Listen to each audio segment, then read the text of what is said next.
Hey there Nocturnes! Welcome back to English Me dito sa Nocturnal Age, a guide for those left in the dark. Ako nga pala ulit si Kuya N, ang inyong class president. Noong nakaraang meeting with Sir Jeremy, diniscuss niya yung unang stereotype buster, yung culture, na siya rin yung socio-cultural dimension na una niyang pinag-usapan.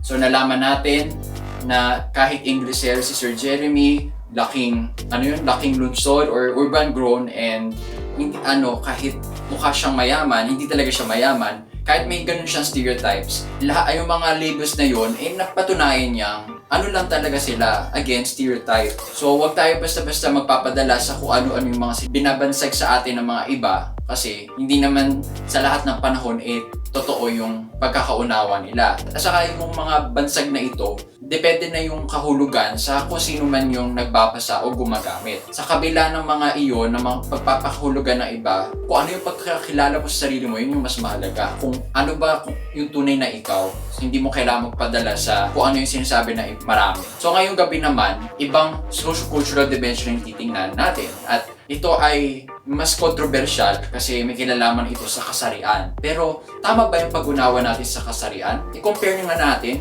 sa sasabihin ngayon ni Sir Jeremy. Oh English me, oh English me, gusto kong matuto ng Ingles pero hindi alam kung paano. Hello there class! For tonight, we will talk about gender as the second socio-cultural dimension for this series. When we talk about gender, it's very important that we distinguish this term from the other two, which are sex and sexuality. Sex is your biological aspect, whether you're male or female. Then sexuality or orientation, it's your preference. Are you attracted to the same person? Are you attracted to a person of the same sex, or are you heterosexual? Are you straight? Are you attracted to people of the opposite sex? For more information on the other types of orientation, check out the video above, the suggested video above. Now, gender is a social construct. Gender is a social construct determined by the society you're in and the standards that are upheld by the people you interact with. That's why we have gender roles. And that is where we will center our stereotype discussion at. What is considered masculine in one society may be considered feminine in another. For this series, we'll talk about Filipino masculinity, since it's the most stereotypical and problematic gender during this era.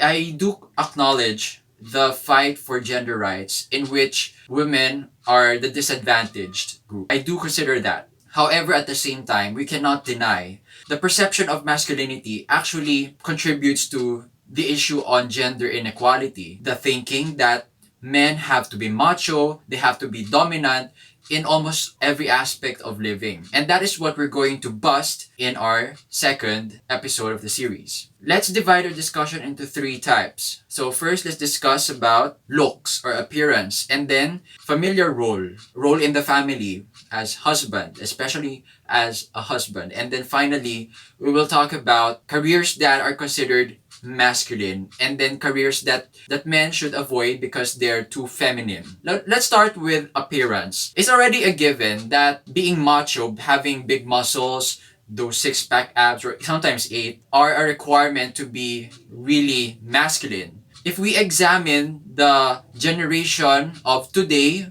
and compare such with the generation before, that type of machismo used to be the standard. As time progressed, right now, if you notice, the trends when it comes to music fans, the way masculinity is represented has changed. It's no longer necessarily being macho and bulky, but having certain feminine traits now. So when it comes to appearance, relating to Filipino masculinity, I remember a man who recommends wearing short shorts because it showed his assets better than other types of shorts, than the longer shorts. So you see, even appearance changes. So what the point that I'm making is, just because one is macho doesn't necessarily mean he or she is already masculine for a particular society. Nowadays, if we compare Filipino masculinity with the older versions, right now, it seems that feminine traits mixed with masculine ones are the trend right now, and no longer the bulky, massive size muscles. Not necessarily anymore.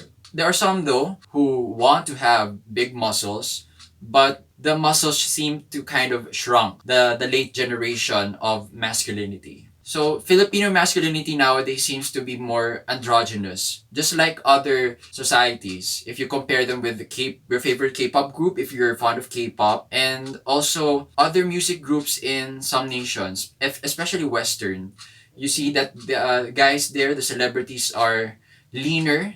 They're still muscular, yes, but they're not as bulky as bodybuilder Arnold Schwarzenegger, if I pronounced it well. Then the second aspect that we should look into is familiar role, particularly the role of the husband. In Filipino society, it's ironic that the norm is for Filipino husbands to appear useless and then let their wives take charge of household affairs. In other nations, it's the father that presides over almost everything. But in Filipino culture, if you notice, I'm careful not to stereotype, but it seems to be a standard, that the husband is not as active in presiding over the household compared to their wives. There is this saying that Filipino husbands tend to fear, the only one they fear most is their wives. That's what I noticed in the perception of Filipino masculinity when it comes to carrying out familiar roles, not to be as responsible. But again, of course, there are exceptions to the rule, and I really congratulate those who oppose such stereotype. And then the last aspect that we should examine is career. Yes, it used to be a perception that, let's say, teaching, healing through medicine, and other white collar jobs, they're considered feminine. But right now, I think such stereotypes are beginning to fade. So you notice how many male teachers do you have in your schools? Have they increased and become equally distributed along with their female counterparts? What I'm basically saying is the old way of looking at career as feminine or masculine is not as relevant today, because maybe the information economy, the growth of technology have contributed to the change in perception, but the stereotypical macho careers, like belonging only to males or females, they're not significant anymore. If we want to be audience centered, if we want to be inclusive in our speech, we have to be aware that the perception of gender can vary across different types of audiences. So you really have to be conscious of what is considered masculine or feminine to your audience. Now, do you have any stereotype buster story to share of how, let's say, you're stereotyped as not being masculine enough or feminine enough? Then comment down below your narrative.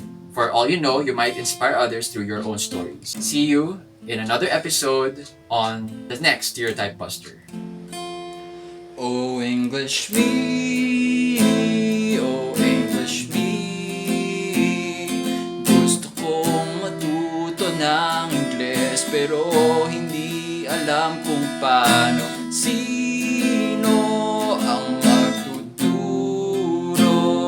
Gusto kong matuto na talaga. Oh, English me.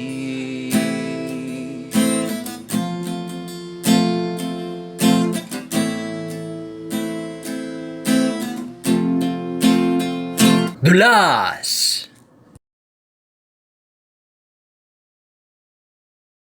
How old are you? How is it any of your business? Ano ang sasabihin mo?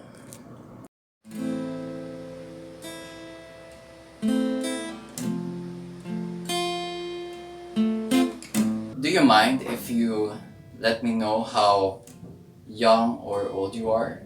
In which year were you born? What's your generational cohort?